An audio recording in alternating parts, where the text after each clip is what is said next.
வாழ்க வளமுடன்.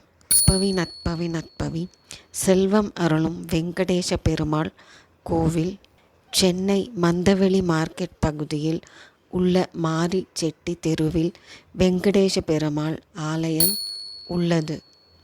இந்த ஆலயத்தில் திருமணம் கைகூடுவதற்கும் வாழ்வில் மேன்மை பெறவும் பெருமாள் சன்னதியில் வழிபாடு செய்கிறார்கள். எதிரிகளால் ஏற்படும் தொல்லை அகலவும் பயம் நீங்கவும் சக்கரத்தாழ்வாரை வழிபடுகிறார்கள். செல்வம் பெருக அலர்மேல் மங்கை தாயாரையும் வியாபாரத் தடை நீங்குவதற்கு ஆஞ்சநேயரையும் வழிபடுகிறார்கள் பக்தர்கள். இந்த ஆலயத்தில் எந்த ஆலயத்திலும் நடைபெறாத தீப்பந்த திருவிழா பக்தஜன சபையினரால் வெகு விமரிசையாக நடத்தப்படுகிறது. ஓம் ஸ்ரீ வெங்கடேச பெருமாளே போற்றி போற்றி.